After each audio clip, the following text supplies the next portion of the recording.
call that radio. You call that radio TV. No.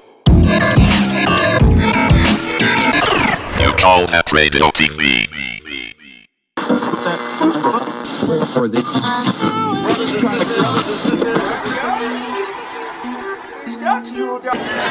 are here to tell people that we hear you. One God will not allow us and people of conscience to lose our morale.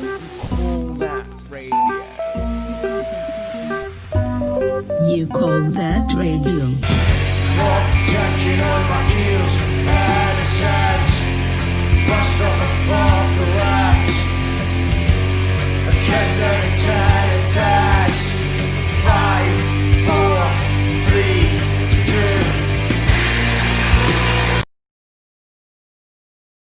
You call that radio.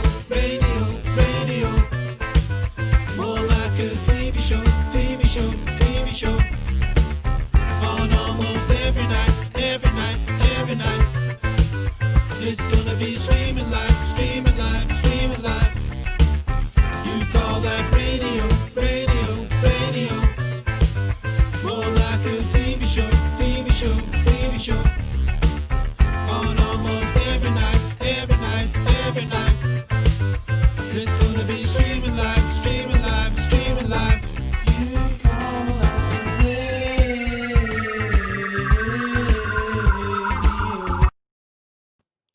Hello and welcome to You Call That Radio. How are you all doing? I'm just back from a cycle, so it's actually sunny out there. Disco Collins announced, thanks to Disco Collins. That new anthem was written by Colin Syme of Colin Mustard and the Dijon 5 fame, with some help from Gordie Duncan Jr. of Gyro Babies fame. And there's actually a full 4 minute and 44 seconds version that's coming soon once I've got time to actually make a video that long. But it is coming soon because I actually have a computer now that does things that's supposed to do. I'm still making mistakes just now this week. You're just going to need to let me off the hook if I get anything wrong because I'm learning where everything is. Everything's changed, but it's changed for the better. So, yeah, it wouldn't have been possible without everyone supporting the Patreon. So shout outs to all the Patreons. If you want to support the show, it's patreon.com/You Call That Radio. Thank you to the patrons. Thanks to the GoFundMe. Everything is working great. I just need to learn all the new things because I went from MacBook to desktop. So, yeah, we've got an amazing show tonight. We've got She Drew the Gun on, who I consider one of the best songwriters of the last decade. Easy. Absolutely buzzing to have her on the show. So hit the share button. You're going to like this one. What else did I have to say? Tomorrow we've got Michael Redmond, who a star of Father Ted. He's been on Brass Eye. He's been on Stuart Lee. He's an absolute legend. One of my favourite stand-up comedians and compares at the Stand as well. So buzzing for that tomorrow night. Thursday we've got Tap End's Finest. And Friday we've got Matt Scott. So it's going to be a good one this week. So it's exciting times. Also, we're going to do the mug thing. So we gave away 3 mugs last night. And one of them was dropped off today, but there's going to be more. Where is it? Is that the one? This is the mug shot of the mug. So if you want to win these, you can't buy these. People are saying, how do you buy them? You can't buy them. So that's it. And that's my new co-host. That's what the mug looks like. This guy. He's not got a voice yet. He needs a name. But that's not today's question. Today's question is, I want to hear your mundane stories, and She Drew the Gun will decide on the best mundane story of lockdown. Now, what I mean by that is, I don't know if this has happened to any of you, but when you're just living in the house alone, or perhaps with a partner or your kids, nothing really happens, does it? Nothing really. The news, there's loads and loads of stuff happening in the news, you know what I mean? Even today, you've got Boris survived, COVID, but he got murdered by Ed Miliband. It didn't make any difference, but it was good to see Miliband murdering Boris there for a wee while. You had Jedward destroying Ian Brown. What is going on? There's always stuff happening in the news, but what's happening in your life? Not a lot, really, is there? There's not much to report. So what in mundane stories? What's your most mundane lockdown anecdote? And I'm talking about mundane. I'm talking about how you made a salad. You made a salad, but you didn't put the tomatoes in, which is really funny because you accidentally bought a packet of tomatoes when you already had tomatoes in the fridge, but you bought other tomatoes. And then you made a salad and you forgot the tomatoes. Crazy days. Those kind of lockdown anecdotes. Give us your most boring ones and someone will win a mug. What else? Oh, aye. Shouts to Broughton Ales. It's been a long cycle today, so I think I'm going to have a Broughton Ale. Shouts to the guys. They're trying to save the brewery. Go to Broughton Ales website to try and buy some beer and help them save their business. And I think we're ready to bring on. Is anyone else tuned in? Frank Hedges in the house. Shouts Frank.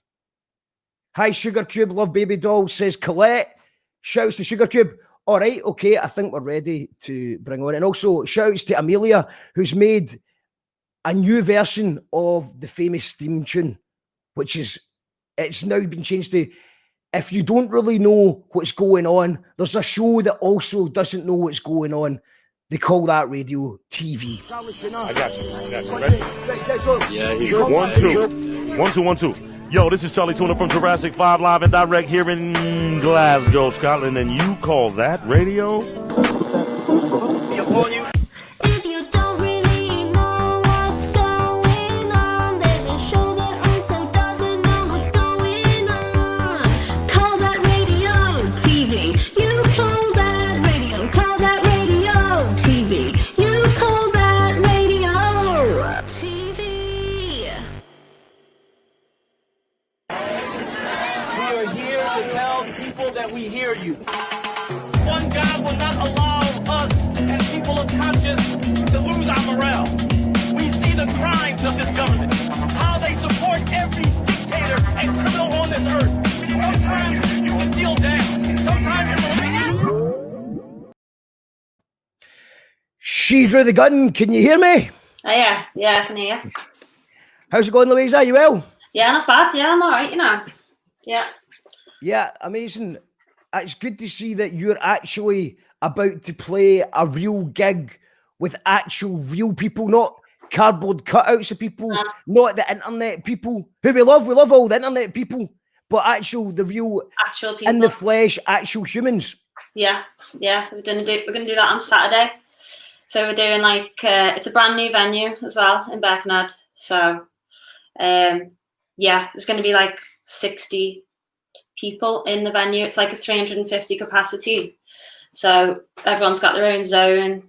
So it's going to be different, but yeah, it's just exciting to actually be doing a gig again.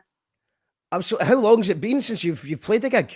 We played a couple in January. So it's been, months and months. The longest that I've not played a gig anyway since the whole thing started. Yeah.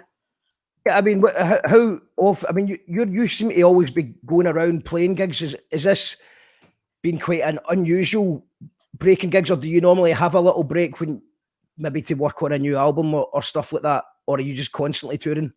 We've toured a lot. We have toured a lot. There's been a few little breaks where, we've had to write an album. Obviously, the first album was written before we started touring. And then we had a little bit of a break to do the second album, but yeah, we've carried on playing pretty much since we started. Or we've done it in cycles and things like that. You have your tour cycle, don't you, when your album comes out, and then if you can get another tour out of the album, then that's great as well. So that's what we've kind of tried to do.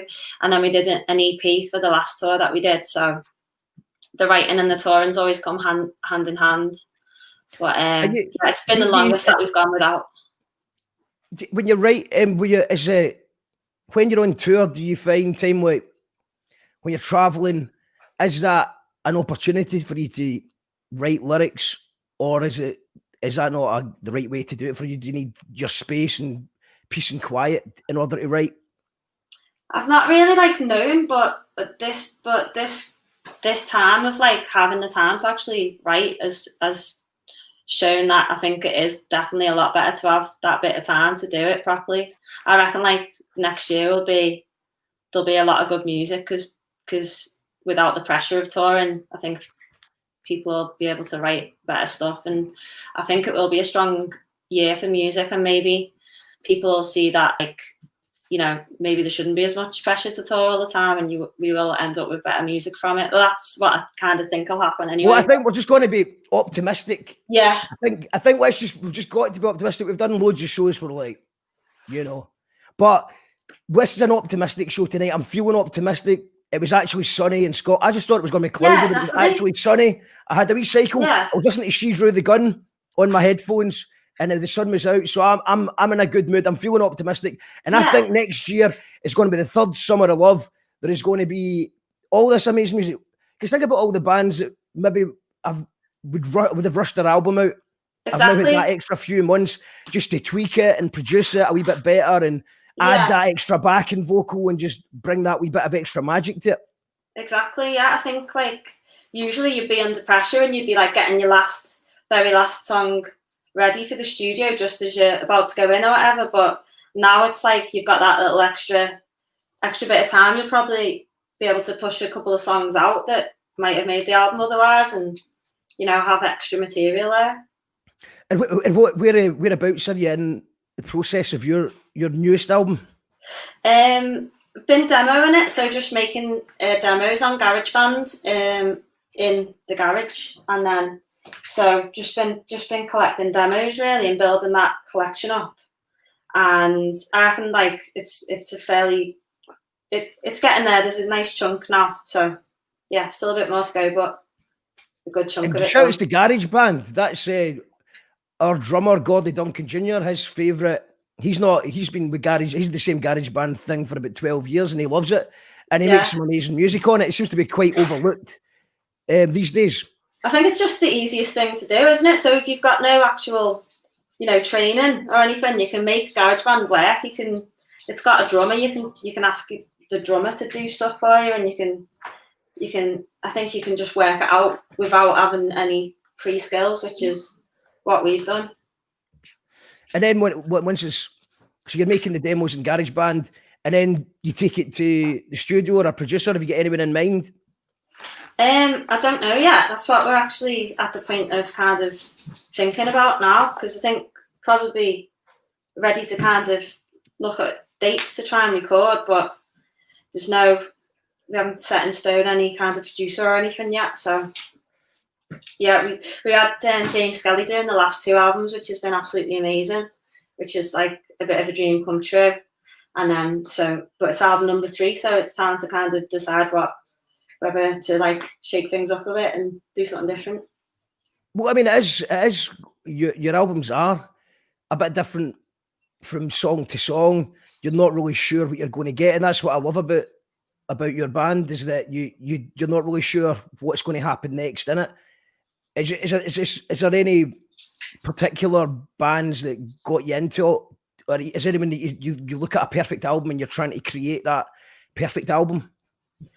Well, my favorite album ever is the White Album, so I think that you can kind of, it's because that's such a melting pot. It's got so many different like styles on it, and you know, every song's different, and it's just exactly what, like you say, you never know what to expect. So I think that is my blueprint of a perfect album.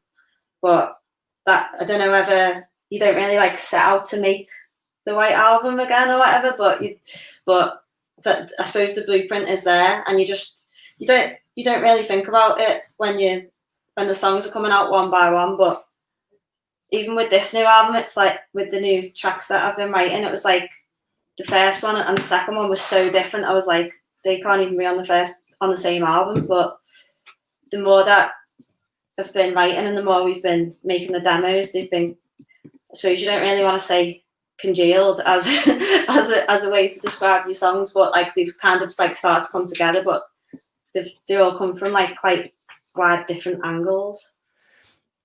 Did you just listen to the White Album and go, I want to do that? or did that come later on? No, I don't think I didn't listen to the White Album and think I want to do that. That's just my number one. That's just the number one album that I'd put up there, and I just love that it's so varied. But Was there a live band that you seen or something that just went, right, okay, I want to pick up the guitar, I want to be in a band? it's definitely would have been Oasis for that. Like when I was like, I think Oasis was my first gig at Main Road when I was like 15, I think it was. Yeah, that was, I think the whole Oasis thing just like swept up the whole of the Northwest, at least anyway. And like, that was definitely it was the same up in Scotland as well. Yeah. I mean, it entered into the schemes, or well, I think your council estates down there. Yeah. It was just like everyone was listening to it, everyone was singing along in it. Inspired a lot of people to pick up guitars. And there's a lot of people who, I mean, obviously there's a lot of shite bands that sound like Oasis that came off the back of it. But how many amazing acts were inspired to pick up a guitar that maybe now think they're too cool for Oasis because later on down the line they found out, they started reading NME and then they started listening to other things as well. But I think for our generation, Oasis was so important at the time. Yeah. And all the thing in Britpop in general, someone slagging Britpop the other day, and I'll admit there is a few things that haven't aged as well, but there's actually some amazing stuff that has got better with time. Like bands like, I would say, Supergrass, Placebo, and I know they weren't strictly in the Britpop. Pulp as well, because they weren't in my favourites at the time, but the music's aged so well, and some bands it hasn't aged quite as well. Definitely. I think like seem to be like there's a lot to remember from that time, and the culture is kind of like quite strong, but it doesn't seem after that there was as much like memorable stuff, you know what I mean? But especially in the charts, do you know what I mean? Do you think a lot of this is because everybody is going into their own niche online? So it used to be that everyone would be listening to the same music because they relied upon radio play and Top of the Pops and all these kind of things. I think the internet's changed it, hasn't it? Yeah, because now you don't need to, pay £15 to hear a band to find out if you like it. So I think as a result, people are a lot more open-minded about lots of music, and there's lots of pockets of people that prefer it more. So there's a lot more variety in people's playlists and their iPods or however they're listening to their music that maybe wasn't there in the past. Because if you were going to spend £15 on a CD, you wanted to make sure you liked the band first. Definitely. I think like also the thing about that is like back in the day, if you bought a CD and you didn't like it, you'd never listen to it again. But that would be the same. You'd get the same like statistics as someone who bought a CD and played it like hundreds of times. But the good thing about Spotify and that is that you know every time you listen to something, that's counts as something. So like that's one of the good things about the internet and the streaming and that kind of stuff. So like, well, there's actually a good thing that Spotify has done today. I got an email today saying that they're now, I think Songkick's got a thing for virtual gigs. I saw that, So that, I mean, that I don't know if you've got time to do it in time for Saturday, but if you think about it, something like that, I've been wishing Spotify would do for ages, because I've been a critic of Spotify for, I mean, it took me a wee while to finally just bite the bullet and put my music on there. And that was because I was using someone else's, and I was like, this is actually really good. The algorithm is very good at telling you, guessing what else you might enjoy. But the idea that you can now do a virtual gig and it will appear to all your Spotify fans, because I'd imagine a band like yourself, for example, I'm even a band like my band, which is not anywhere in the level of yours, but there is so many fans dotted about all over the world. So if we could reach all of them at the same time and try and get them to all tune in at the same time, then you would have an amazing, an amazing reach for people to enjoy your music at the same time. Yeah, definitely. I think like it'll help, won't it? I think we'll definitely try and put that ahead of Saturday's gig, because we're doing the streaming. Like the way that we're doing it is because obviously the venue's at 350 capacity. We can only get like 60 people in there. So for all those missed ticket sales, like the margins to putting on gigs aren't that great anyway for promoters and stuff. So aren't always that great. But so the way that we've done it is we've got the virtual tickets for sale as well. So that's how we're kind of making this gig work. So if we can get the message out to people on Spotify that we're doing this live gig, then that will be a big help. Yeah. Nigel Mitchell says, we are the sum of our influences. Sometimes it is unconscious. Well, yeah, I'd agree with that. Nobody's wanting to, sound like someone, but if you pick your 5 favourite acts and then you put it in a big melting pot and add your own spin on it, then you're going to get something cool. So what would mine be? I would say something like Oasis, the Beta Band, Pink Floyd, Dr. Dre and Eminem, or something like that.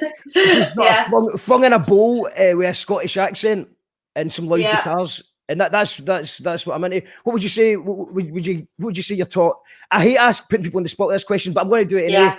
What would you say you're a melting pot of? It's definitely, there's a bit of Oasis. There's a bit of country in there actually, because that was like the first thing that I used to listen to and sing to with my nan. So a little bit of Patsy Cline, a little bit of Radiohead, a bit of the Beatles, John Lennon, and like a little salt and pepper bit of Tupac. Yeah, perfect. That's a good soup. That's a tasty soup. Greg Truckle says, I got a few producers sending me free beats, but not even been in a study yet. But my bro has a home studio, so I'm going to do an EP. Good on you, Greg. Oasis were great. Was some of the best music at the time. I agree so much. Nice one, Greg. Sorry, on you go. I think with Oasis, it was because they went so big. Then if something becomes too big, it's like it's not cool to like it anymore, is it? So people were like trying to downplay the Oasis thing for ages. It's like you get Scousers who don't like the Beatles. Do you know what I mean? Yeah. And you're like, what are you doing? But well, I suppose Oasis, like you said, too big, but also maybe a factor of the mass popularity. When something is so popular, then it does become it's beyond a new level. Like, everyone I remember it, like my dad loved Oasis. Do you know what I mean? And then there's quite a lot of sort of working class older people that really enjoyed it as well. So, but I mean, at the time it was cool because we agreed on music. So yeah, I don't think there was a working class like mainstream thing before that, was there? At the time, I think. Yeah, that was what kind of struck a chord with everyone, as well as the tunes being really sing-along. Before that, we were listening to like really hard banging bonkers type techno. Yeah. That was the sound of the Scheme, and it still is. By the way, it still is. People still love that music. I've still got me happy hardcore tape packs in there. Yeah. And it was cool then, and it's still cool now. I did a workshop, and that's all they wanted to do was MC like in an English accent as well, which is weird. That kind of English, wakey, here comes Nicky, that kind of that style is still very, very cool. With all the back and headers, please F off. Am I allowed to say F off on it? Yeah. It's fine here. No problem. Nigel says, I like the way Oasis paid tribute to their influence by calling an album Standing on the Shoulder of Giants. Mm-hmm. Yeah, I think that the later albums sort of the first 2 albums were so important. Yeah. How do you follow that up, especially when you are that famous, your life's changed considerably forever. You've got all the money in the world and probably allegedly some drinking substance abuse problems. You're not going to keep knocking out definitely maybe.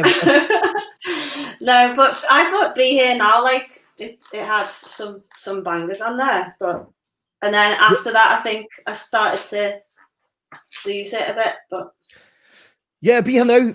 I mean, I was at the age where the hype of Be Here Now was so great that I was just into it. I loved it when it came out. I remember MTV playing Do You Know What I Mean 3 times in a row, and that had never been done before on MTV. We're all excited.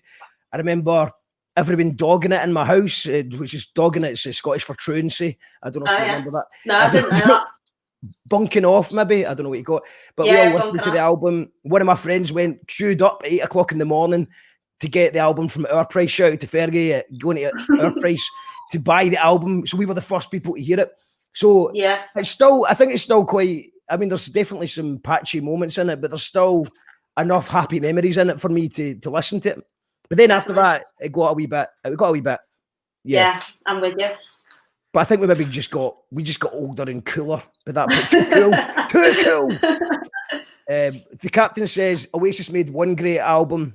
I'll just agree to disagree with you on that, Captain. We've got you're calling mustard these on 5s now. They say Annie Young Michelle. That's how you pronounce it.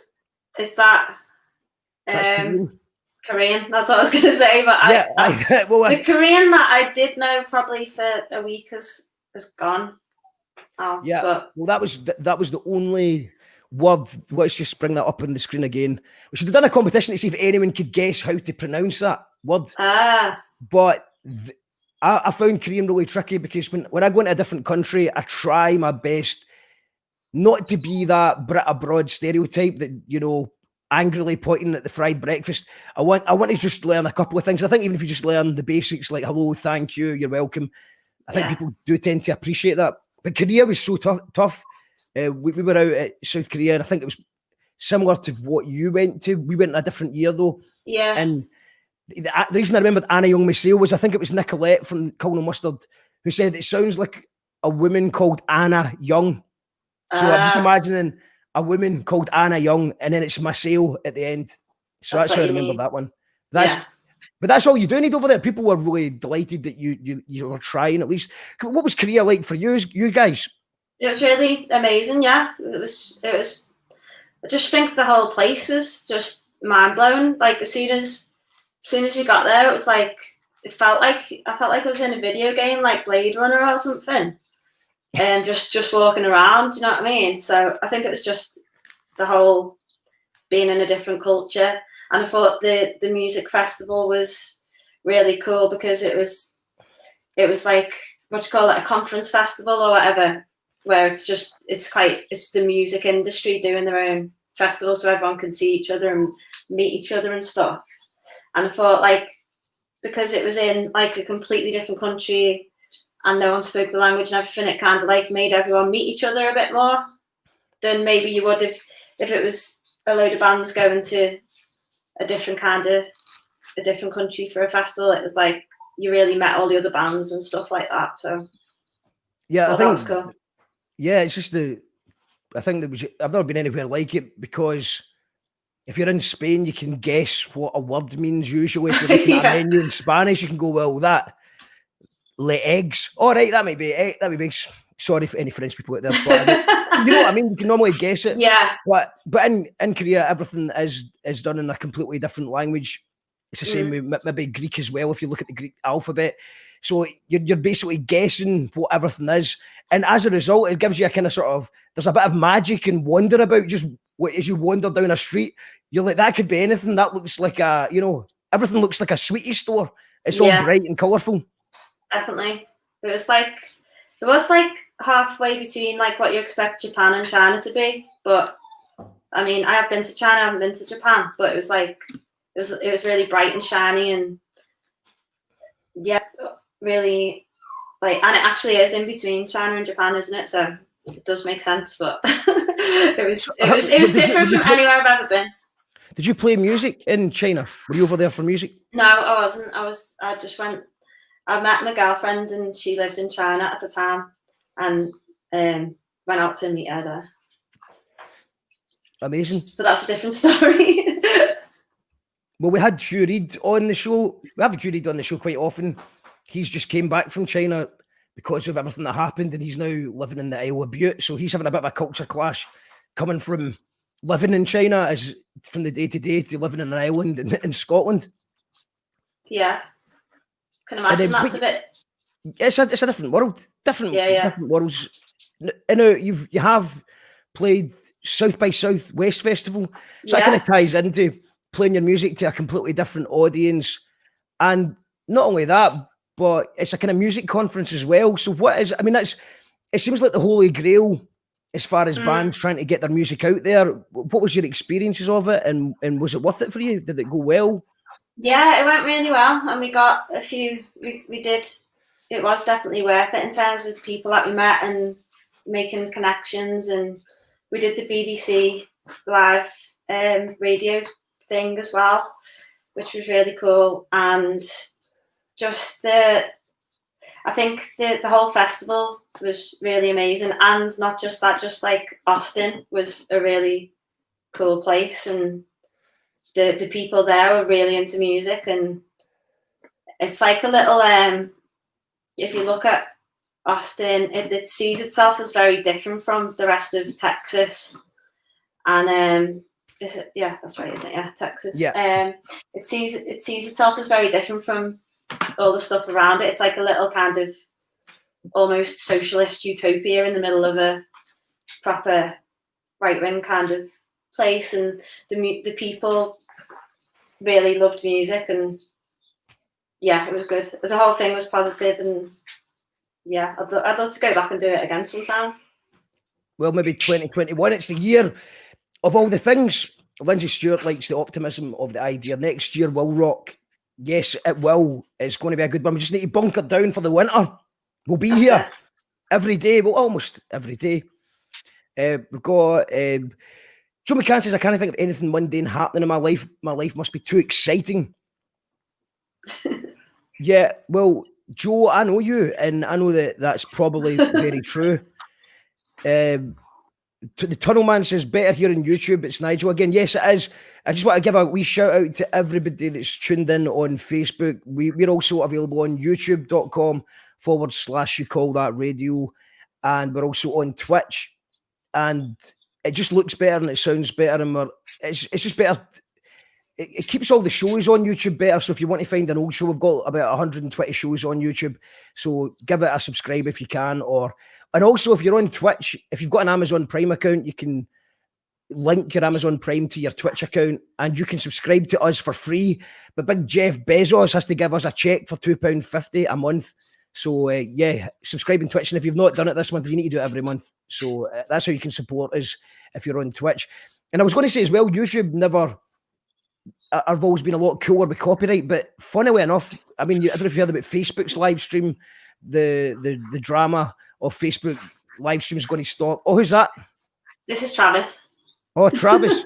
Well, do you know what? You've just actually preempted the next question, because David Blair's in the house. Boss Choice, Louisa. My favourite album too, so you'll need to make a double now.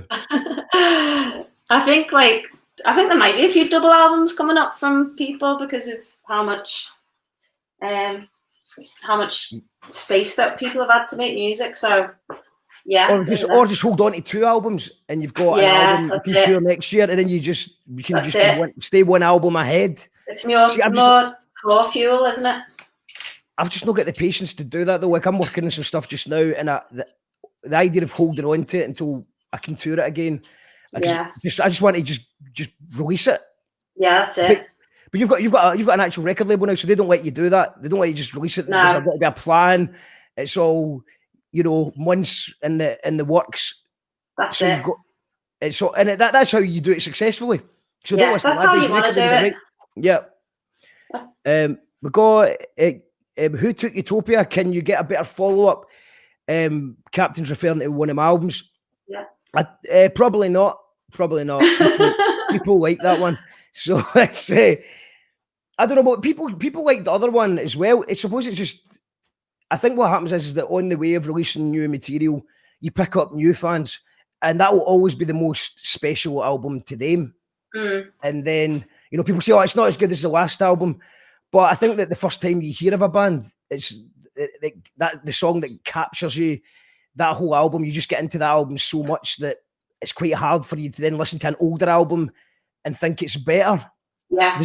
Would you agree with that, or am I just making things up? No, I agree with you. Yeah. Sometimes people and then they just think that the next one's not as good, don't they? But yeah, I think the the album that if an album really captures you, then that's probably going to be your favourite, isn't it? Yeah, because it's that album that you've found, so you've maybe just stumbled across the socialist utopia of Austin, Texas. You see She Drew the Gun, and then you've went and got that album, you've just listened to it on repeat. So they don't want to hear they listen to the old album and they like it, but they're not going to think it's better.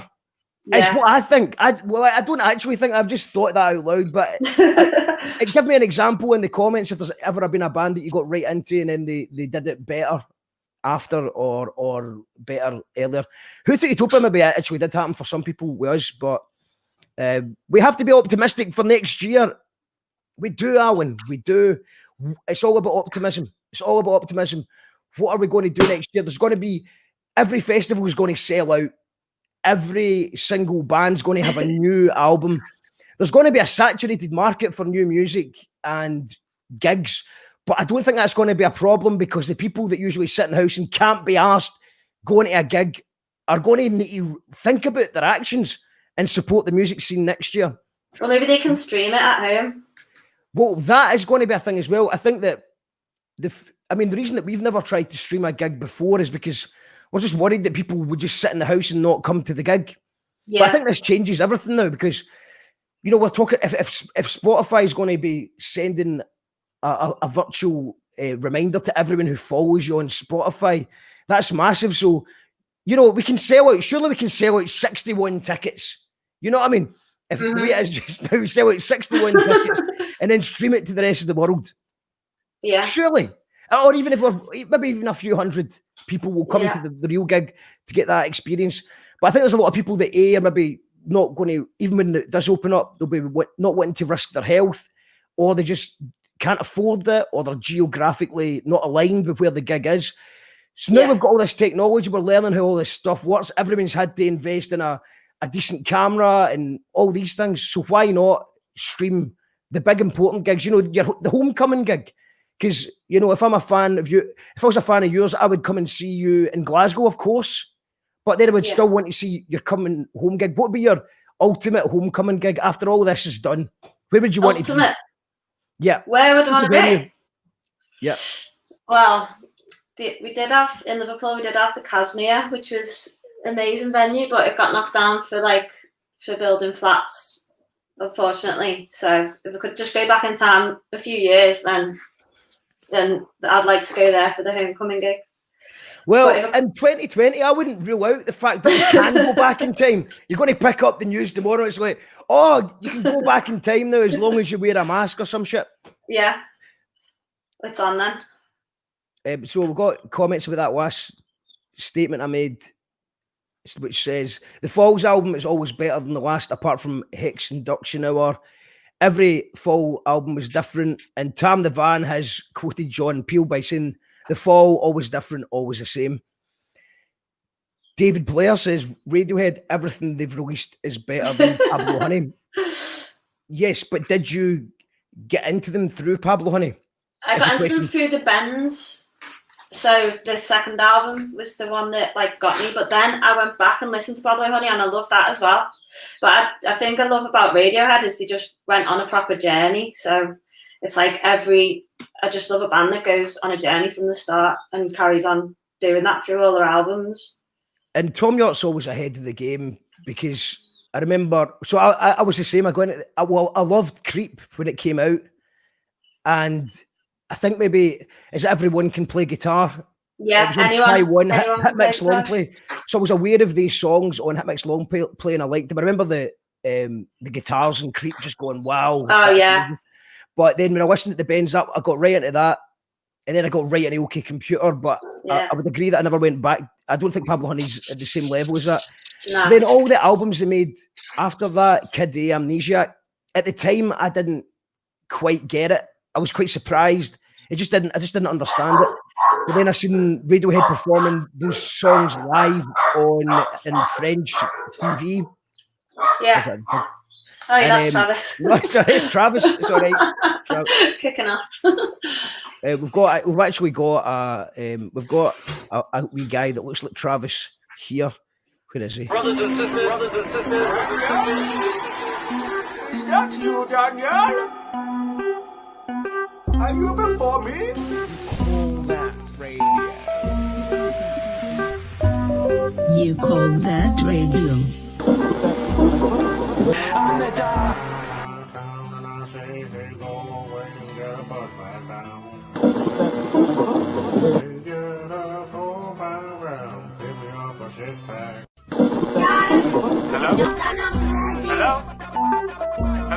Hello, yes, this is Dog.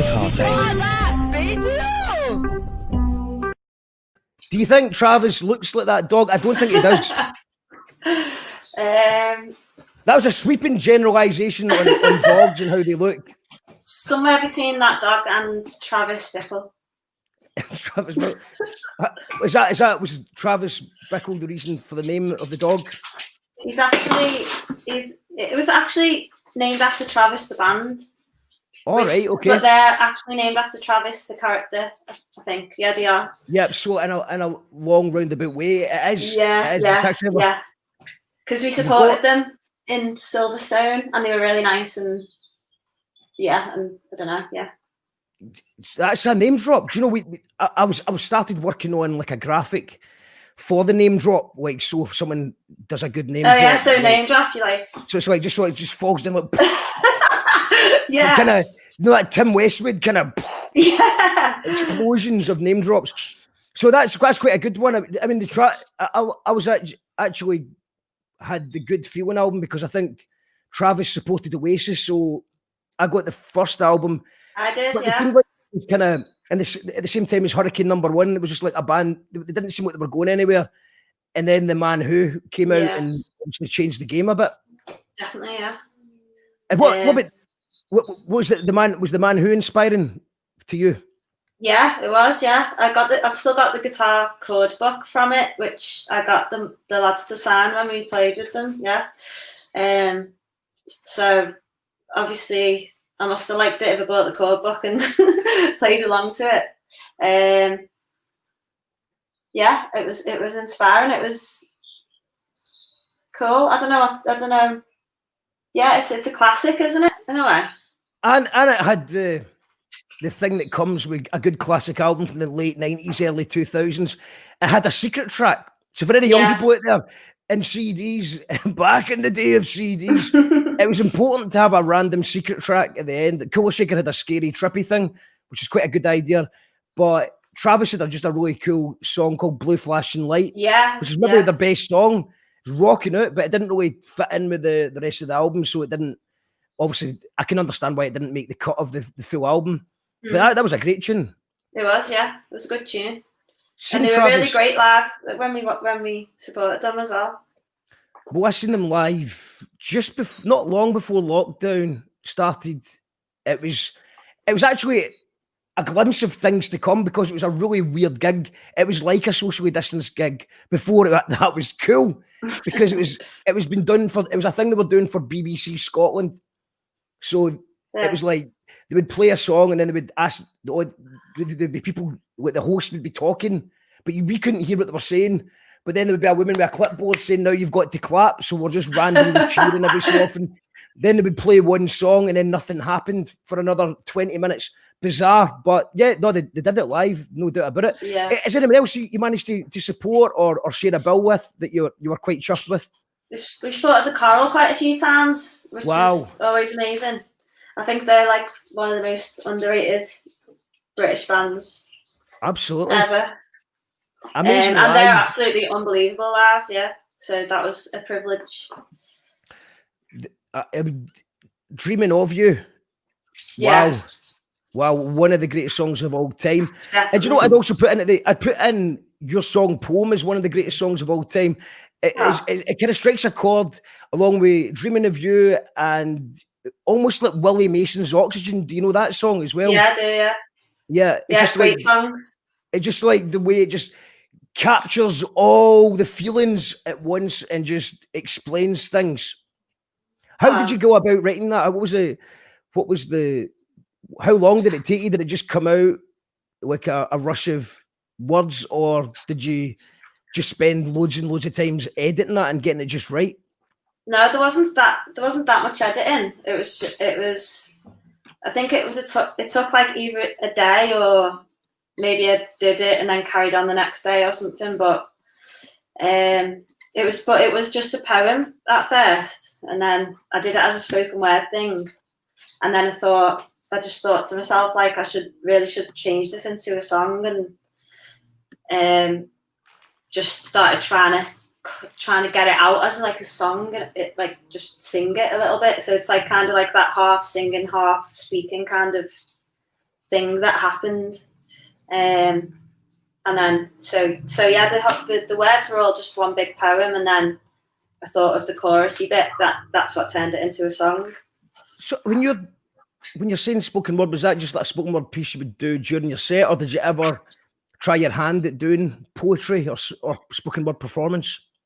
I actually did my first like spoken word poetry gig on a couple of weeks ago, or like there was like an outdoor gig in Liverpool, not this Saturday, the Saturday before.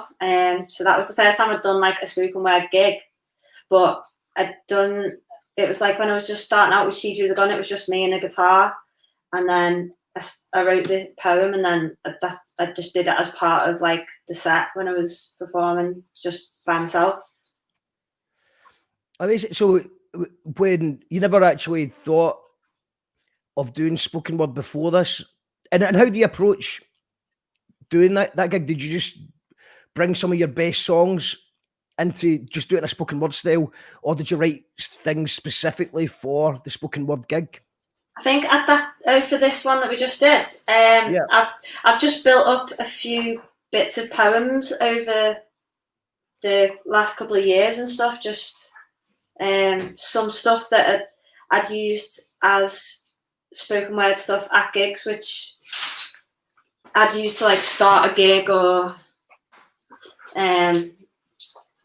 like I'd use like either just like start talking to everyone about an issue and then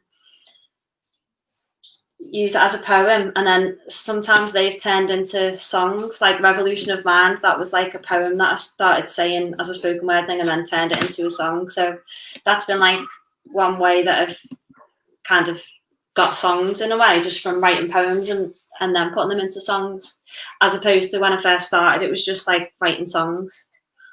Well, it's actually quite a good way I've found to cut through the audience a wee bit. When I remember we played a gig, Fort William, I think it was. It wasn't going too well. It was a free gig, but everyone was in the bar area and they weren't really coming into the venue, and the people that were just kind of talking. And then by cutting into an a cappella type sort of rap spoken word type crossover thing, just everybody just seemed to shut up and listen.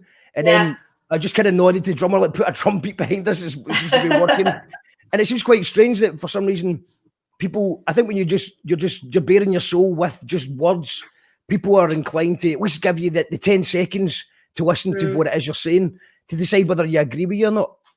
Absolutely, yeah. That's definitely happened to me before. Everyone's just be talking, or sometimes I've used it as like the first thing that you do when you come on, if it's like a bit of a rowdy gig. And you know, back in the day when it was just like just doing any gigs around Liverpool and no one really knows who you are or anything, and it's quite a loud audience. If you just come on and just do a spoken word thing, then a lot of the time people just stop and give you their attention, and that's all you need. A lot of the time they do it. Also, sometimes, just a warning to anyone trying this, sometimes they don't. And Yeah. I did a spoken word gig before the Mickey Nines once. They invited me, and of course I'm like, yeah, I'll do that. I love the Mickey Nines.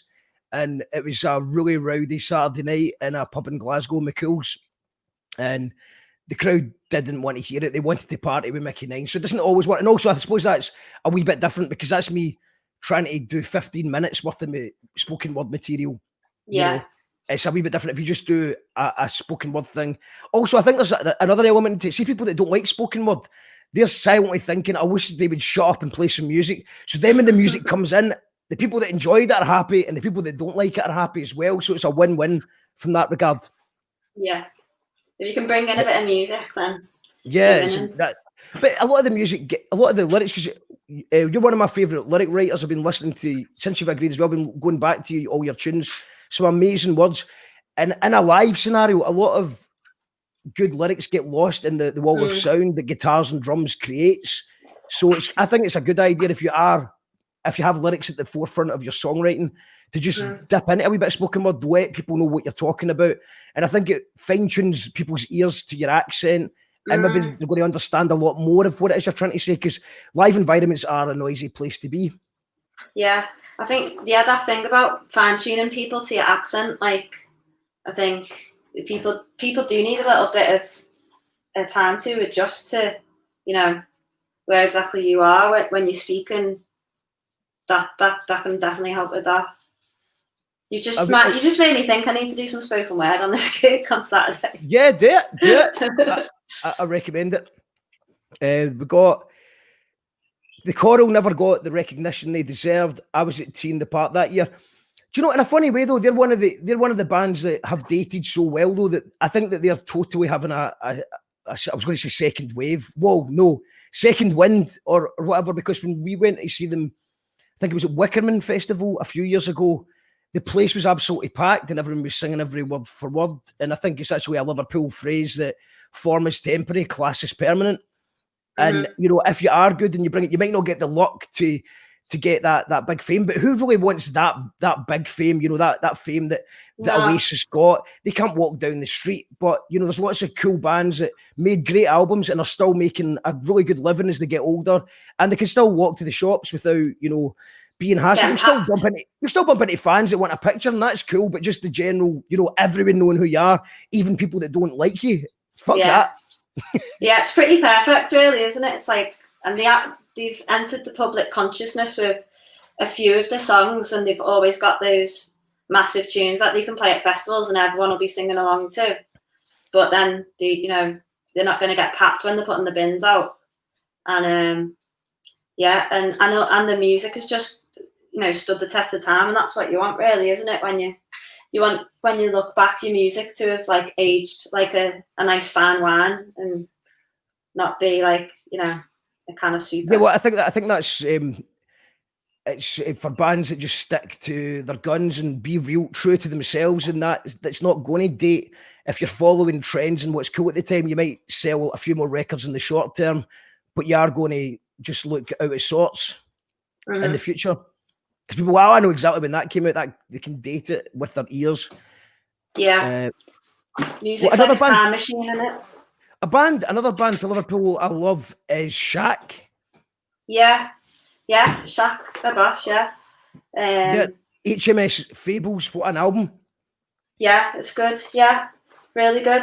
I've not got to see Shaq live, which I'm gutted about, because everyone says how amazing it is, and that's one band that I've missed out on in the local scene so far. I seen them do an acoustic set when they were promoting that album, and actually they were playing at the same time they were playing with Coldplay, who I wasn't that bothered about. Coldplay were nobody at that point. What happened to them? What happened to Coldplay? But I was there for Shaq, and Shaq did an acoustic set, and it was beautiful. And I think Mick Head's still releasing music with the Fire Engines, I think it is. Okay. So yeah, still, I think they played Edinburgh in January. I was actually hoping to try and get him in the podcast. I've got a comment from David Blair who says, oh, it's a big one. And to come full circle from Travis to the Beatles and the White Album, Louisa, Travis were originally called Glass Onion, and they played the very first Tea in the Park with Oasis, Blur and Pulp, all in the King Tut's tent. Folk were having to crawl in underneath the tarp for Oasis. There you go. Amazing. There you go, David Blair with the facts. I like this echo. And what we got here, Mark told you before, you are the Scottish Fall. All caps. Well, we've had more band members, I'll tell you that. Alan saying half man, half biscuit. Oh yeah. I don't know all the stuff, but what was the tune that I heard of theirs the other day, and it was just brilliant. Something about oven gloves. Joy Division oven gloves. Joy Division oven gloves. Class that. Yeah, it's amazing. Wait, it's really hard to be aware of all of Half Man, Half Biscuits material unless you're of a certain age that you watch it all come out, because there's about 1 million albums out there. But the song that I always loved was I'm a mate of the bloke who brought the PA. I think I don't know if that's what it's called, but if you type that into Google, it'll come up. And it's just about, you get away with anything. The guy ends up going into court and he explains to the judge that he's a mate of the bloke who's got the PA and he's fine, everything's fine. All right, cool. No worries. On you go. Sounds good. Yeah, no, they're very funny and also good musically as well. A lot of it is comedy, but it is actually good musically as well. Catchy tunes. I'm a bit scared to do this, but I'm going to try and play one of your live versions of your tunes, and hopefully it doesn't get us into trouble. If it does get us into trouble, we are available on twitch.tv/You Call That Radio. I'll bring that up. Just put these in your put this. Just be out. If it gets cut off wherever you are, we'll go on Twitch. They never cut us off. YouTube sometimes cuts us off. After me slagging Facebook Live all last week, it was actually YouTube that cut us off last night at the very end. And we're also on Facebook Live, which normally is the worst place to get cut off for copyright issues. But Facebook is, because they've got so much bad press because of what happened last weekend. They are just acting like the cool older uncle who will let you smoke joints. So I think they're just like, copyright, schmoppyright, they're fine. So we're going to try and play a live version. It's from So Far Sounds. Could you just give us a wee bit of a sort of intro to this? So how did this gig come about? Some of our guests before have done things for So Far Sounds. It's a massive international community of gigs happening. How did it come about, and where were you at mentally at that time? What was Poem already a hit, or was it new? I don't know if Poem was out or not. No, I don't think it was. I think this was before Poem came out. In 2016, it says here, September the 1st, 2016. If that helps. If that's when it was recorded, then Poem would have been out, yeah. But Poem came out earlier that year. And also, you might have recorded that earlier that year as well, before So Far Sounds put it out. And maybe it was about the same time that it came out. I mean, to me, Poem just seems like a hit in the respect that I hear it on Six Music. Do you know, it just seems to be about, and Six Music have been really supportive of She Drew the Gun in general. Yeah, Six Music are great. Like, I love the radio station anyway. It's just great to listen to. And the way that they've got behind us, like especially Steve Lamacq, has like been a really big thing. Like, definitely. So I don't know where we'd be without them. Really, I think it's a really important radio station, and we need to make sure that we keep hold of it. And it was the Six Music was nearly deleted. It was nearly, yeah.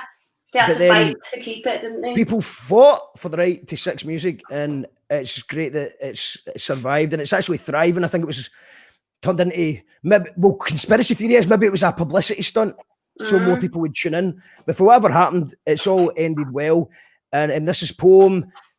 So let's just watch this, and hopefully it won't get flung off, and we can talk about the song after.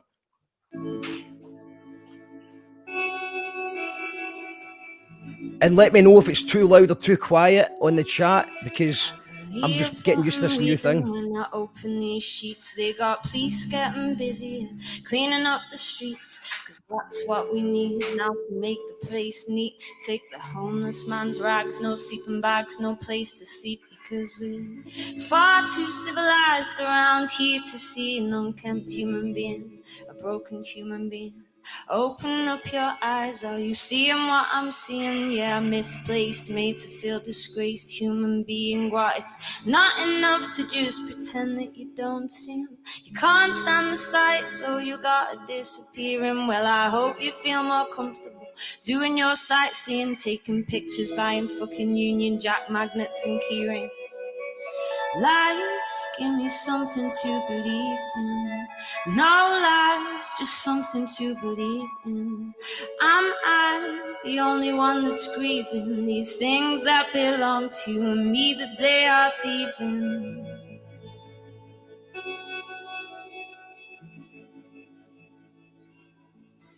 And how long until they build a wall and call it a private city? They got walls made out of laws to exclude you and me, and now they take away our right to fight those laws for free. No legal aid, no more justice, only for the wealthy. Oh, but they're trying to build a more healthy society so that everybody knows you don't get nothing for free. No scrounges, no living room lounges, living off me.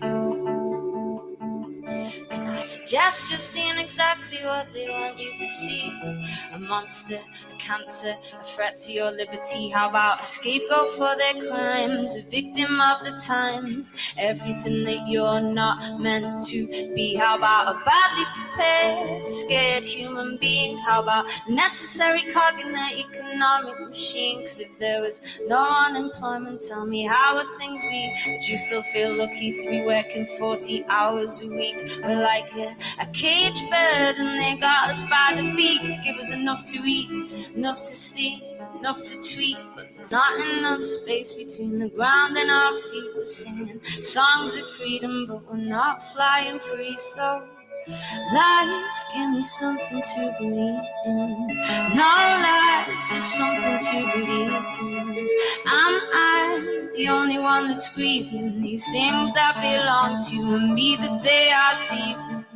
It's time for something to believe in.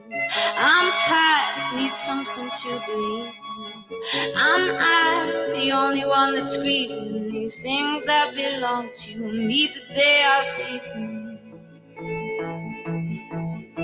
This whole world's got me hurting, got me feeling undeserving, got me questioning my worth in this sad system that was serving. Find no place in this twisted race for property. It's making profit the sole aim of humanity. Protect the banks, bring out the tanks if they disagree. While we're at it, let's invest some more in military. All our friends have shares, so why shouldn't we?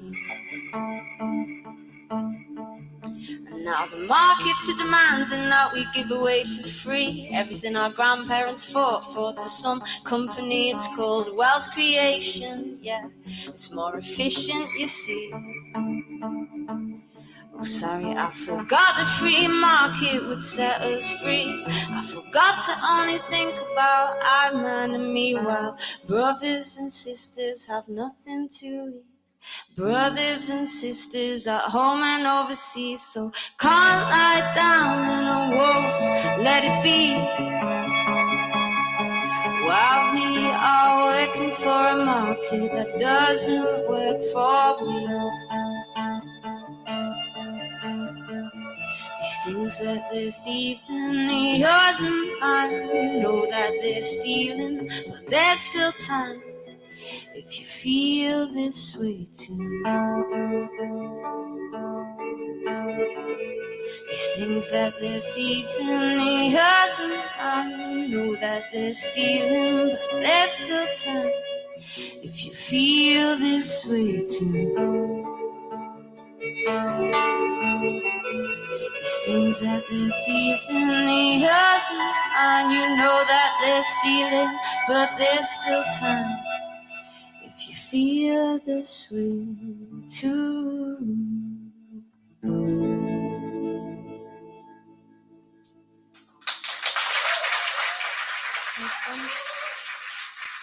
You call that radio? I think that's a cool background. So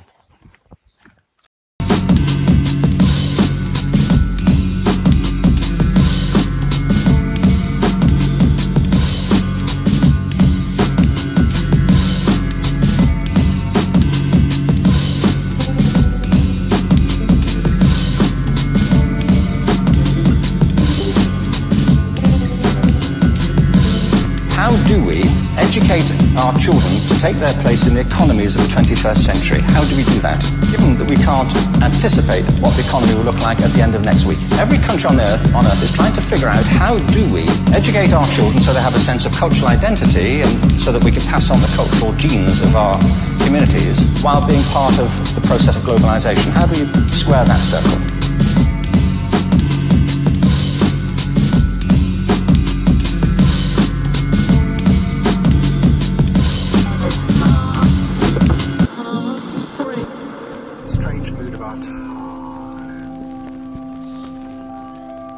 You call that radio?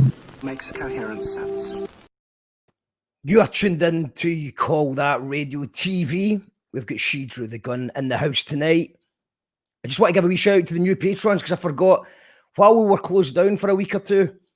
Nicholas, Maria Aria, and Joseph, thanks for becoming a patron. We're up to 170 patrons. Couldn't do it without you if you want to support the show. A couple of quid a month, patreon.com/You Call That Radio. You get unlock some bonus content and you get involved in the big mad raffle that we'll be doing very, very soon as well. Thanks to all the patrons who make this possible. Shout outs to them. We just watched the amazing poem, which, I would say that you've got better songs that now that, obviously, because I'm the cool listener now, it's like, well, actually, everyone likes that one because that's obviously the one that grabs a lot of people's attention. Yeah. But it's just, it's so well written, man. It's so beautiful. Thanks for creating such a brilliant song. That's all I can say about that. Oh, nice one. I think that is the one that gets people most emotional, probably. That have had the most messages about, this one really got me kind of thing. So it's special to me for that reason. It's special to everyone who's watching the show as well. Leave the comments. Anne McIntosh, love that track. Alan says, superb stuff. Alan won a mug last night. I'll get that to you tomorrow, mate. Anne McIntosh, she's an amazing artist. Lyrics are, well, I think it's banging, but it's censored out. Lyrics are fucking, lyrics are fucking great. I think that's what that means. Yeah. Amazing lyrics, says Ian Simpson. The Tunnel Man says, this is awesome. Well done, Louisa. Amazing song, says Fergus 8. Wow, incredible, says Serena. Genius lyrics. Absolutely amazing. And nice one. I'm a poet and I don't even know I am one, says the Tunnel Man. So because obviously you've got the poem that you did. Yeah. How does it come together as a song? Because that can be quite tricky at times, but the music all gels so well together. Did you work with someone else for the music side of things, or did you know exactly what you wanted it to sound like? No, I didn't work with anyone else. I just thought try and write some kind of chorus to be able to split it up into verses, and so just started going over those 4 chords and probably made a few voice notes in my phone of just things that sounded a little bit like what it ended up, but just started trying to sing a chorus that kind of went with it, and then just split it up into the 3 parts kind of thing. Well, very glad you did. Absolute banger of track. And it's a resistor as well. Yeah. That's just, I was listening to that as well today. What a tune for that one. What was the process of writing Resistor? Resistor was one of those, I was saying about you start off doing a spoken wordy bit at gigs and then I turn it into a song. So it started being I started saying at the beginning of a gig, all right, so everyone, to all the underdogs and black sheep, fighters of the powers that be, I was doing this spoken word thing to kind of get everyone's attention and kind of do a list of outsiders, kind of things the people that I was trying to speak to with my music. So I had this big, long kind of poem, which was a list of people or kinds of people. And then I tried to turn that into a song, found a chorus again to go with that, which was the resistor part. So put all that together and I tried to do it and it was massive. It was like 5.5 minutes or something. And I was sent it over to James Scally to see what he thought of it, and he was like, yeah, you just have to cut it down. And I was like, okay. So I had to cut it down anyway in the end, and then I made Resistor Reprise out of the scraps that were left over out of it. So it ended up being 2 tunes out of 1 spoken word thingy, so that was good. David Blair says that the Resistor is the Scouse swastika eyes. Nice. What when you're doing obviously lots of political, or I don't really like the term political music because it sounds a bit naff, but obviously there's a lot of sort of, I don't like people call my music political music either. I think maybe social commentary is a phrase that I'm more comfortable with. Is that? Yeah, I think it turns people off a bit, doesn't it? Like, yeah. Well, I mean, I think the idea is that you don't want it to be preachy, and you don't want it to just be about something, about that. But social commentary, I think, is a good way to put it. It's quite amazing that, considering the amount of social commentary that's in your music, that maybe something like BBC Six music wouldn't maybe be scared of it. You do think that sometimes, because a lot of like music that does, ask questions of authority and stuff like that, then it doesn't. I think a lot of the stuff that does do that doesn't quite make its way into something. But I don't think that Six music is necessarily mainstream, is it? It's kind of off the beaten track a little bit, but it's still got a big enough following to really help a band out and to give you something really to give the radio play a lot of value, and it's got its kind of own community, hasn't it? Absolutely. Yeah. I've been trying to avoid the news as much as possible because, everything's on fire, isn't it? So it's sometimes you just need a wee break from it. But I was watching.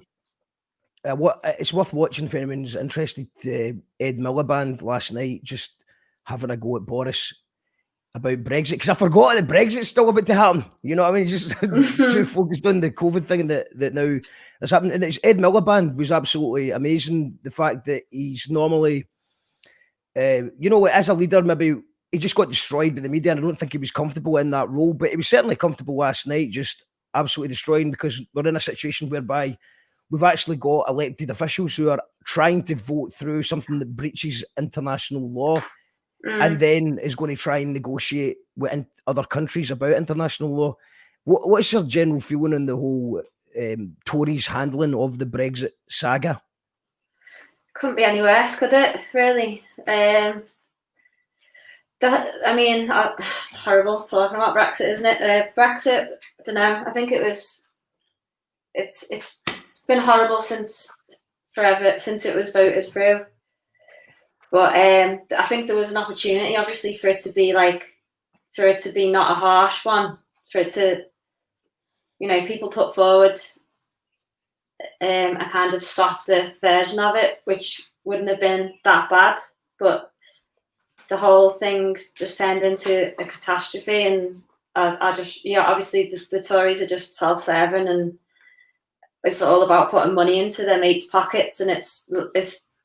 I think if people don't realise that basic fact that they're just looking after themselves, it's not just the corruption; it's the incompetence as well. It's like there's obviously no setup that's designed to look after people. But I could just literally just go on all day about this. Yeah, we're not because we're going to keep it optimistic tonight. So we're not going to be talking too much about Brexit.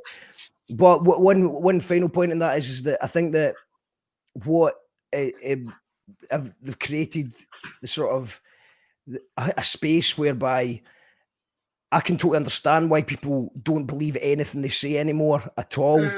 And now what you've got is a breeding ground for sort of ridiculous theories that are coming out now, based on the fact that, it's like if you don't agree with a guy on YouTube, you now watch the mainstream TV. And this is obviously dividing a lot of people. It's been very divisive, because every song that I've done, if you listen to the first Gyro Babies album, the very intro, we sampled the Zeitgeist. So I've been known to watch YouTube videos as well. Do you know what I mean? But now we've actually got a public health thing happening here. And the fact is that, why should anyone listen to mainstream media or politicians? Yeah. I mean, that's the point. And maybe people are saying, well, no, the Tories are, fuck the Tories. A lot of these theories seem conveniently good at taking the pressure off of Boris and Donald Trump. I mean, I think that's why they exist, to take it off Donald Trump. But it's been quite convenient for the leaders to not have to worry about it, because everyone's chasing, 5G things and stuff like that. Yeah, the conspiracy theorists. yeah, it's like you say, the way that they go about the business does create kind of the atmosphere where conspiracy theorists there's gonna be more and more of that kind of thing. And I say that as someone who the Skinny called me a conspiracy theorist. You know what I mean? I've been called that myself as well. But I think that just because you don't watch the telly, which I don't, doesn't mean you need to believe a guy on YouTube, including me. You know what I mean? Yeah. But anyway, But I think because the mainstream media does filter things in, in the way of helping corporate power rather than, giving us a clear view of what's happening. So if you've got a situation like that with the mainstream media, then, conspiracy theories can come in, and because, there's a lot of bad stuff going down anyway. everything's fucked. Everything's in fire. Yeah. Have the Tories ever looked after normal people? No, they've never. No. But what is interesting is that you've got people like Michael Histine, the end of level boss of Toryism, going, this is not what they mean. Because I think that although that I have never agreed with any Tories, the point was it was to make Britain better. While now it isn't anymore. Now it is just literally about a few people. You know, it was like it was all about making sure the middle class was okay in Britain, making sure everyone that was of a certain wage check was doing okay in Britain. But now it's actually, it was always fuck the working class. It's always been fuck the working class. But now it's fuck everyone apart from a couple of our mates. 100%. Follow the money, follow your heart, says the Tunnel Man. Troy says, aye. The media destroyed Miliband back in the day. Scummy journalists are deep in the Tory ranks. They did, but he couldn't really handle this. But I mean, this is the problem though. How are you ever going to get someone good rising to the top? Because you need to be a cunt to handle the mainstream attention. So you actually need to, or you need to cheat with Facebook adverts. So the system seems so broken that you can't fix it without cheating to win. And then if you cheat to win, you're as bad as them. Is that where we're at? Yeah. Well, it's like, the Labour Party should be the vehicle through.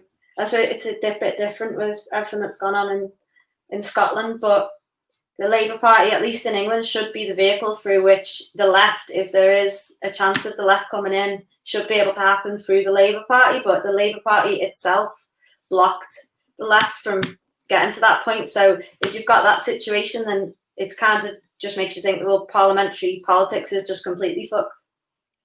I think it's fucked. So let's move on to something more positive. I'm not going to... It looks like we were allowed to play that last song, by the way, so that was good. I'm too scared to play it anymore. She drew the gun tonight. What I'm going to do is play a world exclusive premiere of one of my friends, Becky Wallace, who's an amazing singer-songwriter. She went away to have some kids. She's back. And she's been working really hard on this album for the last year or two. So I know it's going to be good. I've not even heard this song yet. I've not seen the video, but it just came out. So we've got permission to play this as an exclusive. And I think, well, just as a songwriter, she's incredible. So let's check it out. This is Becky Wallace. It's out now. The album's out next month, I think. And it's featuring Brian McFarland, who some of the hip-hop fans on here might recognise as Scatterbrains, who's one of the most influential producers in Scotland back in the day. Not heard much of him for a while, so I'm excited to see what they have done. So this is Becky Wallace featuring Brian McFarland, Coloured In. Let us know if it's too loud or too quiet, guys.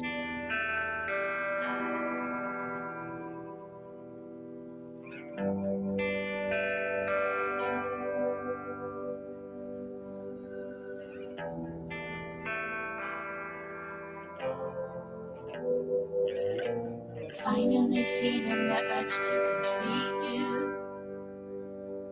Finally sensing my space in your time, how I need you.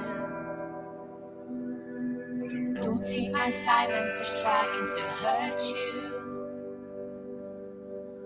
Know how I felt like your feet came to love you.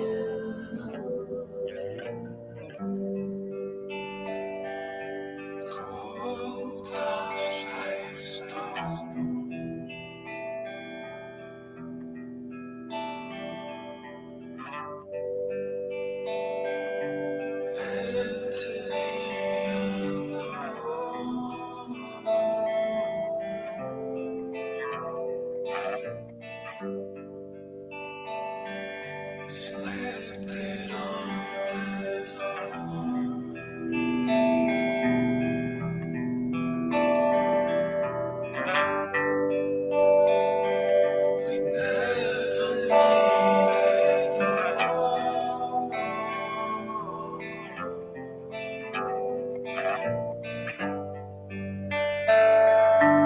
Better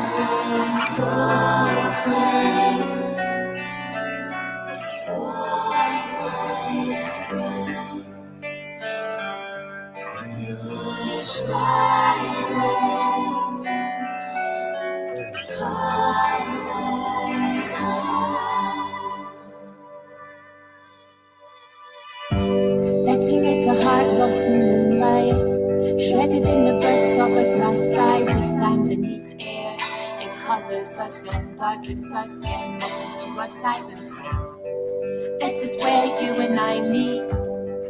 This is where puzzles complete. I break between the waves of your island, uninvited. You color me.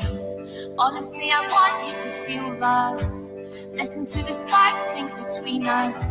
Believe what you need if it picks you up. A bleak in your sun, your colors run. Honestly, the strength of your heart swells. Reality is dark, we are compelled. Skin as it folds in our motion.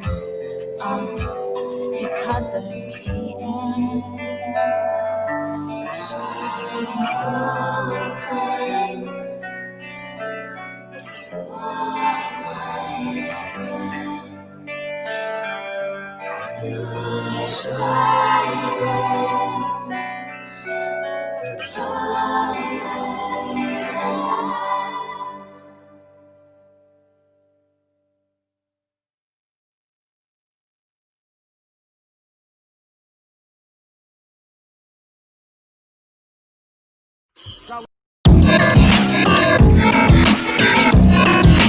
You call that radio?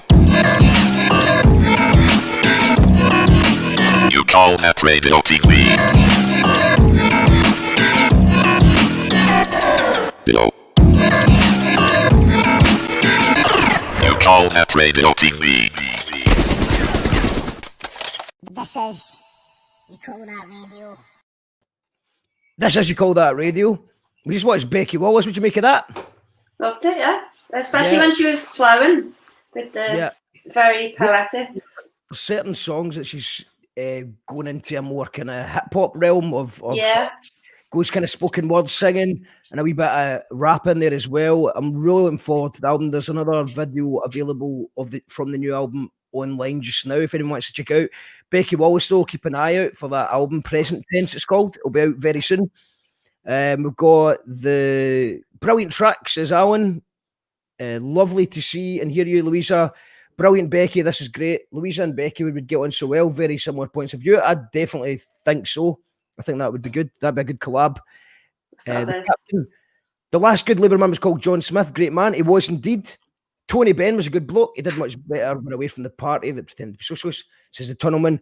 Choosing between Boris or Sir Keir Starmer is like choosing between punched in the face or kicked in the bollocks. Sure. Frank did a funny thing about Keir Starmer that says he looks like an actor playing the role of a prime minister in a space music video. And shouts to Frankie Boyle. But we're not going to talk about politics anymore because I know that you've got to be away very soon and we appreciate your time. So we're going to end it on a positive. Let's end it on a word of advice for anyone. They might be a young female or maybe just a young person coming into music. Things are very mental just now, but from what advice would you give to someone from the writing point of view or the promoting yourself point of view? What should they be doing to get their music out there? Let's pretend COVID's not happening. Let's just imagine that gigs are a thing and stuff like that. Yeah. I think like as soon as you've got like, you know, a few songs together, get out and play them if you can. You know, get out and start performing and you got to start getting that under your belt. With writing, you've just got to try and find your own thing, haven't you? You know, maybe it does come from a poem or something, or starts like that. You don't have to just sit down at a guitar or the piano or whatever and come out with something. Sometimes, you know, it takes a bit of graft and you've got to work out what you're trying to say. Was there a moment when you felt like all your graft was finally, was there an actual specific gig or was there a specific moment where you just thought that all the graft's been kind of worth it in a way, that you were finally getting the acknowledgement or the acclaim that you deserve? Or are you still waiting for that moment? Yeah, you get little bits, don't you? But it's like you're just always chasing it. Like you always want to get to that better point, don't you? So you get little hits along the way. But Yeah, it's just like the dopamine. It's just like everyone's. I'm actually going to check out a documentary called The Social Dilemma, and it's sort of about the fact that the guy that came up with the like button. And I read an article on him before, so they came up with the idea that it was to bring positivity to what people are doing. But now everyone's, addicted to the dopamine hit, and you put up a post or a photo, and you're wanting people to enjoy it, or just a funny tweet. There's lots of. I know I've got friends that are really good tweet writers. This isn't a specific skill that they've got. It is. They want to say something funny in 160 characters or less, and they're buzzing off the dopamine. Yeah, definitely. Like, it's a talent being a good tweeter, isn't it? Tweet writer. Yeah. Yeah, I've not figured that out. I've same. I've had some good moments in Facebook where I've said something funny and it went quite well, but my tweet game needs to go up. So but I suppose maybe that's advice as well, is like not get too carried away with the dopamine hit of that. But I suppose being a musician, I mean, that is the whole idea that the hassle, the traveling, the hard work, the dealing with band members who aren't playing ball, the sicky feeling. I mean, do you get nerves before you play a live gig ever? Is it ever bad? Yeah, not like bad, not like physically really bad or anything. But yeah, definitely get a few nerves and stuff. I think nerves just shows that you care about it, doesn't it? Yeah. But then obviously, I think when you get the nervy feeling, and then the gig goes well, that's an even better buzz, because what you've got is nerves turns into adrenaline, and then that's the big dopamine adrenaline rush that you were looking for. Yeah, there's not that many things like where you'll just go yes. Do you know what I mean? Like, unless your team scores, is one of those things where you'll just turn around to the person next to you and go yeah. And then one of the other things is like if you've done a really good gig and it was like, the next step up that you needed to do, and you come off stage and like, give it each other a hug, and that's one of the best feelings, So what was the best? Is there a gig when you're just relaying that? Is there a gig in mind where you're just like, yes, you came off stage and you were like, fucking yes? Done it on the last tour, definitely on the last tour. It's probably the Liverpool home gig. But the first one that I remember doing that was when we first started. We did a tour as like an acoustic 3-piece. We toured with a band called Fink and around Europe, and we played a gig in Berlin, and the crowd just loved it, and it was like that was the first time we got off stage after a gig, and we were all like, yes, give each other a big hug, and it was great. Especially because it's a crowd that you're probably in different unfamiliar grounds, and you're just wondering, will people even like it? And then it goes well. Yeah, that's an incredible feeling. And what's your experiences of Scotland? How many times have you played here before? I remember seeing you at Kelburn Garden Party just after a hurricane, and I was really rough. I don't think I'd slept.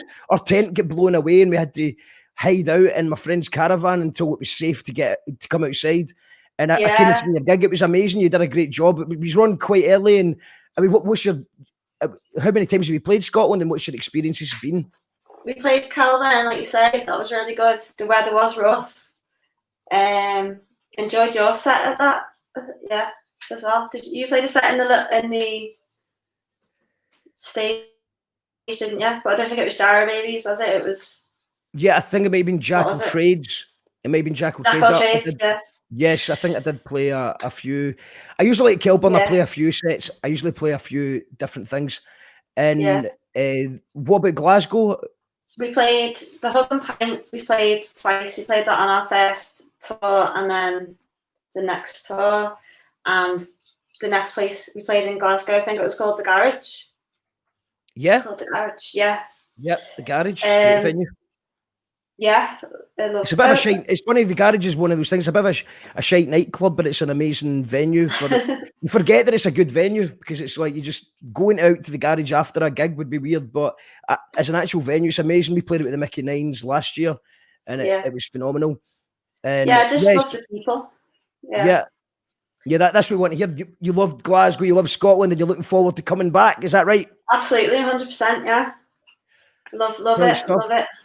Well, I know that's bang on 8:30, and I know that you've got a thing to do at 8:30, so I'm going to leave it there.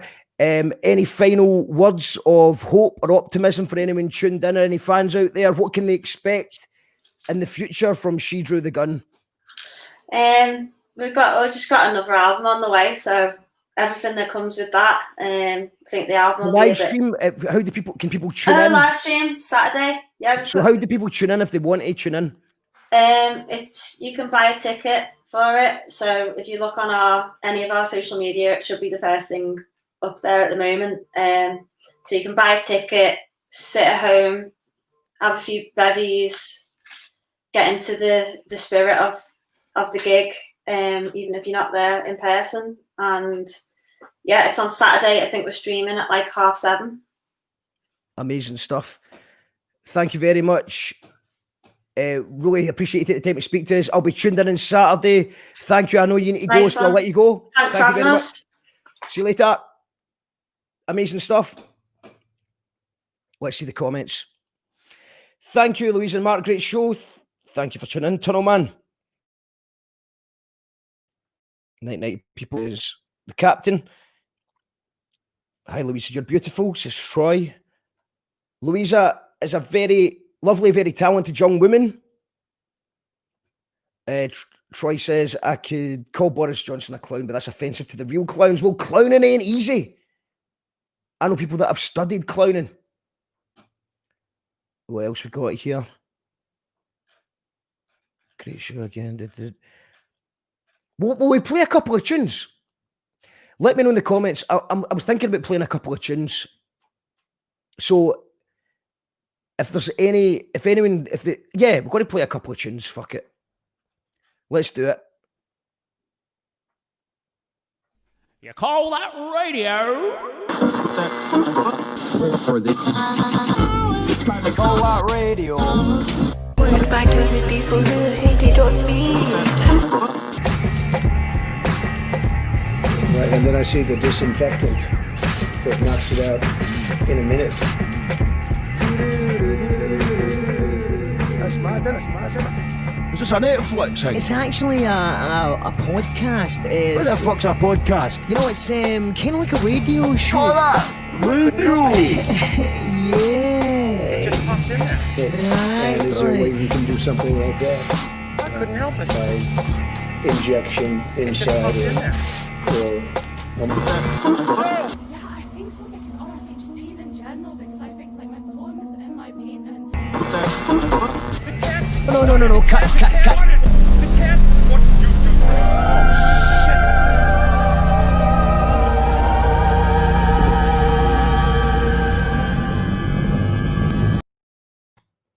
Right. Okay. Shouts to She Drew the Gun, Louisa, for an amazing interview. Check out her live streaming Saturday. But I'm just thinking, right, we can maybe just play a couple of tunes before we go. Also, I want to apologise for the sound quality of the tunes. One of the things that I'm working on in here is getting the tunes sounding great so that when I play a tune off of YouTube, it sounds amazing. I have a few avenues to go down to see if this is a real thing. But I've seen it done once before on StreamYard with our friends Peter and Tomoko of Clinker. So I know it can be done. So by the end of this week, if not by the start of next week, got an amazing lineup next week, by the way. I've not even told you who's on next week. In fact, I'll just tell you. I'll tell you one, but we've got... Hold on, loads of comments coming in. Loads of comments. Lindsay says, Becky, absolutely great interview. Says Joe, play tunes to your heart's content. What the fuck's a podcast? Says the captain. Play Equinox, great show as per. play some tunes, more of Becky, please. Yeah, do you know what? We'll play. Do you know what we'll do? We'll take requests. We'll play 2 tunes. The captain wants Equinox, so let's play Equinox, and then we'll maybe play a song, one more song from Becky Wallace. Does that sound fair? And then I'll tell you who I'll tell you one of the guests next week. It's absolutely amazing. Can't wait to share this news with you. Yeah, let's go for Equinox just now. For the captain, this one's for the captain. And we're going to make it. We're going to make it. It's going to be fine. I think it's going to be fine. Let me know if it's too quiet or too low or too high.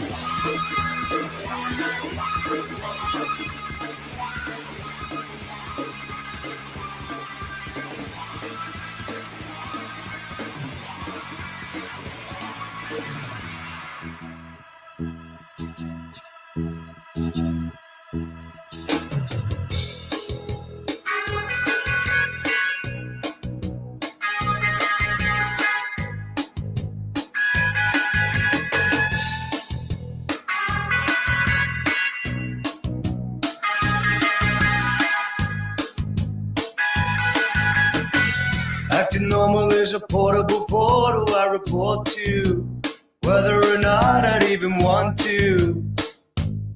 I'm gonna fool you.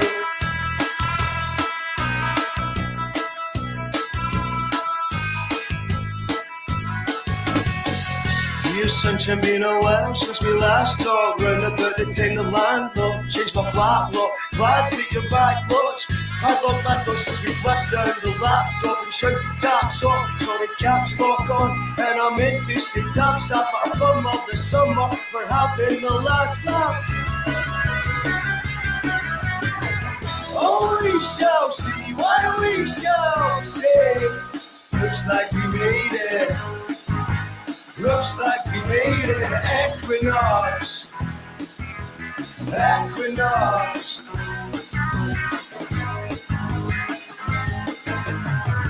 Acting normal as a portable portal I report to, whether or not I even want to. I'm gonna fool you.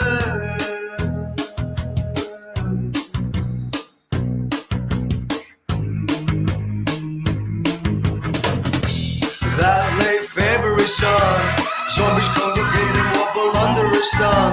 In many ways more potent than that late June sun. Less drinking pints and definitely less sunburn. Seasonal affected disorder gets distracted. January blues have been sung and lambasted. Bad part here is hibernated and fasted. A spring and a stem as winter's outlasted. The best is yet to come and now we're past it. Bad, bad. Oh, we shall see what we shall say. Looks like we made it. Looks like we made it. Equinox. Equinox.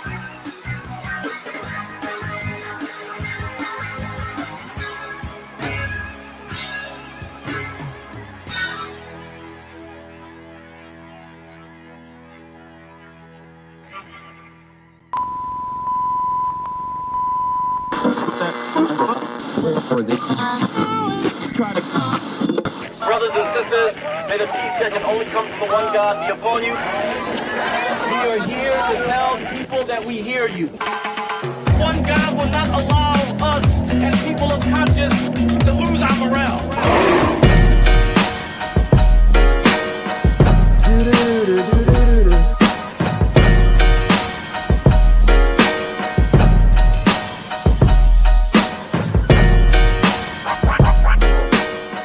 Powered by our patrons. That was Equinox. Imagine, right, we get to Equinox and it's like a festival. We'll play it, but it doesn't matter if we're playing it or not, just a festival with everyone playing music again. Imagine it. That's what we need to do. I don't think it's going to be a good winter. I think we're going to need to hunker down and buckle up. But there will be this, the music will come back. It's going to come back. And when it comes back, it's going to be a whole new world of amazingness. Just imagine the sunshine, the good times, and the music. It's coming back. We'll be here. We'll be here. I hope you're going to be here as we get through this absolute clusterfuck of a winter. But I'm looking forward to some sort of equinox. It doesn't need to be on equinox, but just hopefully, you know, it's going to happen. Love this tune, amazing video, Serena. Imagine this get played when Scotland gets independence. Well, you know what I mean? An independence party. No offence for anyone who's trying to keep the union together, but that'd be good. I would like that. My favourite gyro songs is David Blair. Fan-fucking-tastic. Love it. It's just the Captain. Yes, love the song and the video. Love the song's Eternal Mental.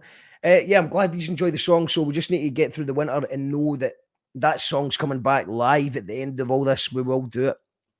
I was going to actually scrap the band, but now I'm like, no chance. I'm bringing that band back. I'm bringing that song back. We're going to finish on great track. Thank you, Alan. Thank you. So I don't want to play She Drew the Gun because there may be some copyright issues. So I'm going to play, someone asked for a Becky Wallace tune. So I'm going to get one more from Becky before we go. Shout outs to Broughton Ales, by the way. Is that, yeah. Shout outs to Broughton Ales, they sent me some beer. And that's the thing, we don't have any advertising here. We don't have any sponsors. We don't have anything. We just have the good old Patreons. So if you want to support the show, then you can do so by becoming a Patreon at patreon.com/you call that radio. There's a PayPal link there as well. And, you know, we're building a thing. I told you back in March, I told the audio, we've got an audio podcast as well. It's available in Apple and Spotify. I told everyone last year we were building a thing. And then on March, we built this thing, this internet TV thing. And because of your support, we've managed to be able to get better cameras, a better computer. And once I figure out how to do everything that I'm trying to do, the show's going to improve tenfold. And that wouldn't be possible without your support. So if you can support this show with a couple of £1 a month, then please do. You become a Patreon, make a PayPal donation, or just hit the share button, share it on YouTube. We're up to 602 subscribers on YouTube. We want to get those subscribers up to 1,000. Then that means I can get a fucking haircut because we can live stream from my phone as I get a haircut. And just be able to do live streams away from this room that I've been trapped in since March. So support the show.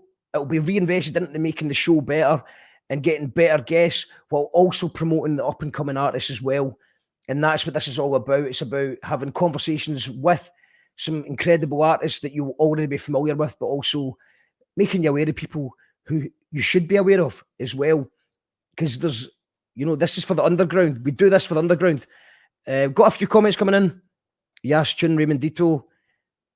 Making a video, any idea for a location? Yes. But I don't think we should give out the locations on here. I'm going to play a tune from Becky Walsh and maybe do one more tune after that. This is another one from, it's called The Things They Say About Love. We'll play this, and then if you still want one more tune after that, then we'll maybe chat about it. In fact, I've not even given the mug away yet. We'll give away a mug after this tune.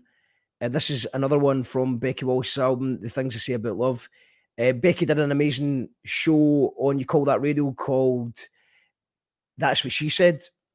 It was a two-parter. It's available on YouTube right now if you want to check it out. She got a whole bunch of females from the music industry. Check that out after this.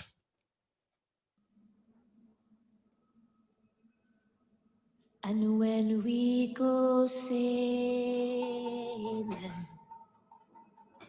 we won't come back again. When we go sailing, we won't come back again.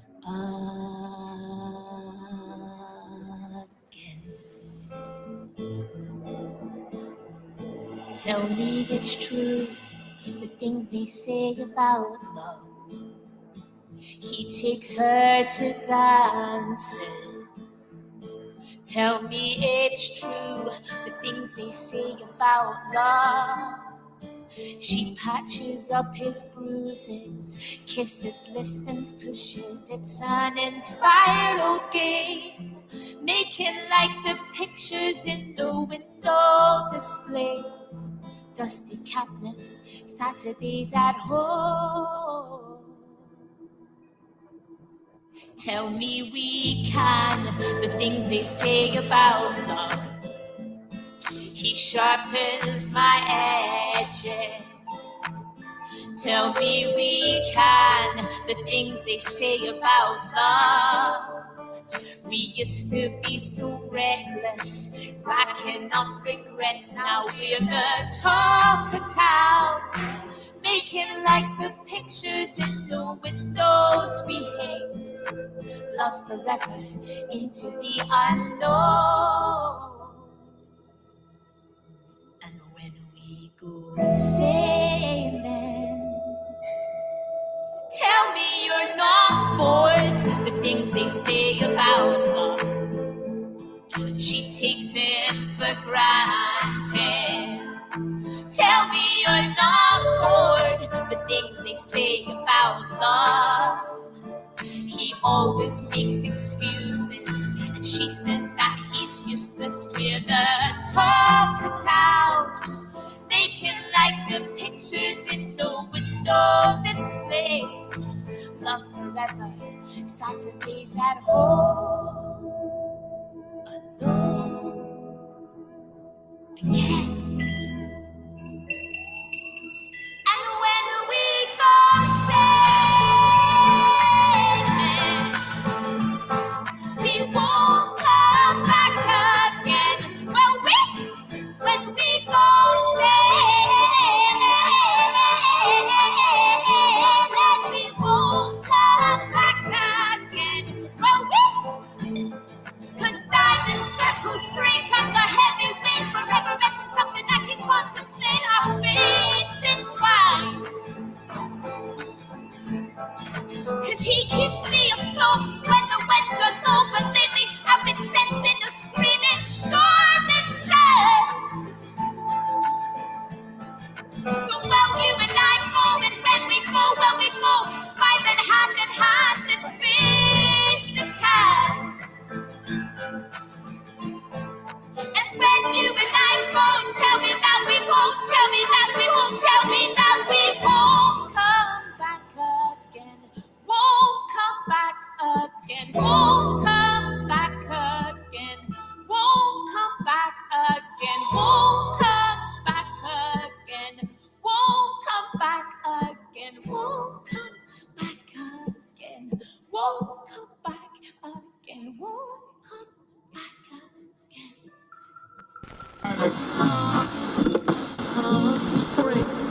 Strange mood of our time. You call that radio? Makes coherent sense. Call that radio making coherent sense right now. Excellent track, says Alan. It is. It's an amazing track.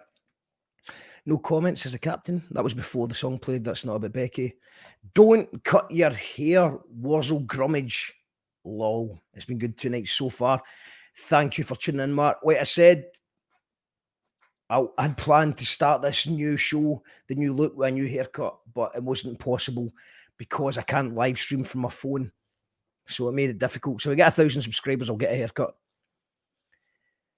That's what you said when making Equinox. Yep, I probably did, Tam. I probably did. I want to talk about the fact that, you know, last night we had Rab Allan Glasvegas, did a great show. That should be on YouTube right now. If you've missed it, go and watch that. Tomorrow we have Michael Redmond. Magic, says Joe. Nice one, Mark. Been a class show. Cheers, man. Thank you for becoming a patron. Thank you for supporting the show. I really appreciate it. Yeah, tomorrow we have this guy.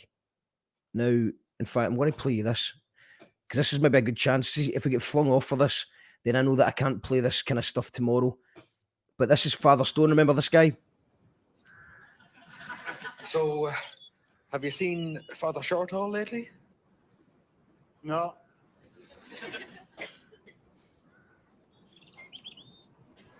I suppose he must be about 80 now. I suppose so.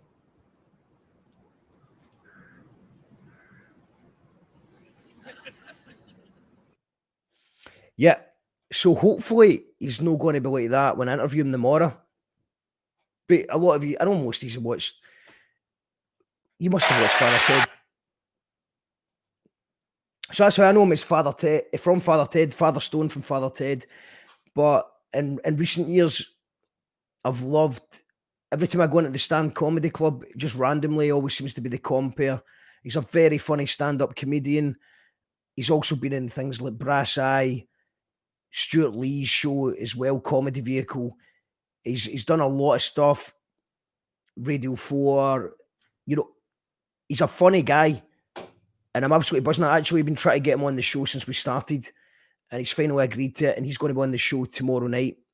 So what I'm going to do is play just a wee bit of his stand-up, just for a wee bit of stand-up to give you a wee taster for tomorrow. This looks like it's quite an old video, but I'm sure it's funny. It's a funny guy.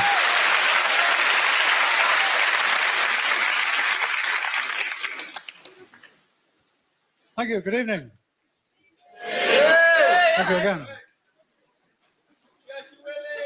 I like going into newsagent shops and saying, "Excuse me, is that Mars bar for sale?" When he says yes, I say, "Okay, I might be back later. I still have a few other ones to see."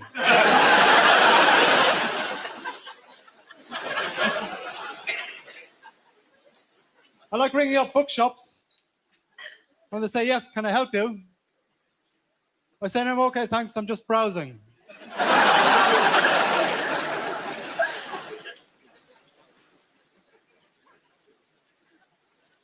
I originally come from a place called Blarnagosha. It's a small village just outside Ireland.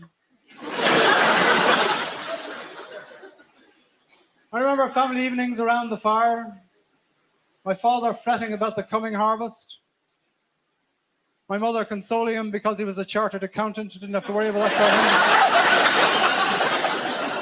thing. Strange the things parents say to you when you're a kid. I used to hate when my grandfather came to visit us. It wasn't just because he was blind, but I'd always been told that I had his eyes.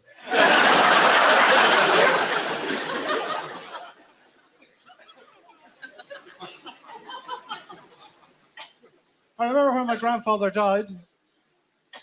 He actually died in his rocking chair. I was only a kid at the time. Didn't realize the whole thing would keel over by climbing on the back of it.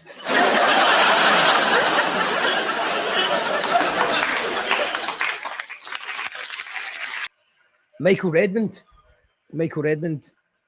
he'll be on the show. That was an old video. And Michael Redmond will be on the show tomorrow night. Legend of Father Ted, Brass Eye, Stuart Lee, Comedy Vehicle as well. So tune in tomorrow for that. Look at that. I made a flyer for it and everything. And then Thursday, we're back at 7 o'clock as well for Tap In's Finest. He's a brilliant MC.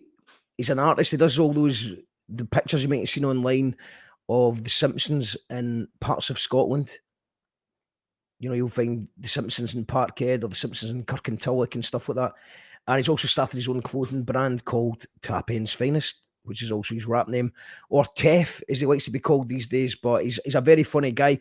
King of the internet one-liners as well, man. He's a funny guy to have on Facebook. And then on Friday, we've got Matt Scott, who I've known for ages, man, ages. And it's mental that I think I booked him about 10 years ago to play a gig, but his debut album only came out last week. So we'll be celebrating Matt Scott's debut album. You know, he's totally independent. He's took his music to Mexico, South by Southwest Festival. He's played Belladrum, and he's done it all on his own. So that's happening on Friday night. So, you know, we're about halfway through the week now. We're not even halfway through the week now. Tomorrow, about halfway through tomorrow's episode will be halfway through the week. So we'll see you then. Becky, baby's love, baby doll. And Brass Eye was the first, says. And I don't know what you mean, was it the first? What do you mean it was the first? The first what? Tunnel? I think, yeah, it was probably on Brass Eye before he was on Father Ted, if that's what you mean. And what you're saying, Captain, is can I be the 6 gyro? I don't know. Maybe you can. Can you play? Can you play a bit? Cool. That's it. That's it, guys. Thank you, everyone, for supporting the show. Thank you to all the patrons. Thank you to She Drew the Gun. Check out her live stream on Saturday. And I'll see you tomorrow night for Michael Redmond. Buzzing for that. All the best, guys. Take care. And we will see you tomorrow night.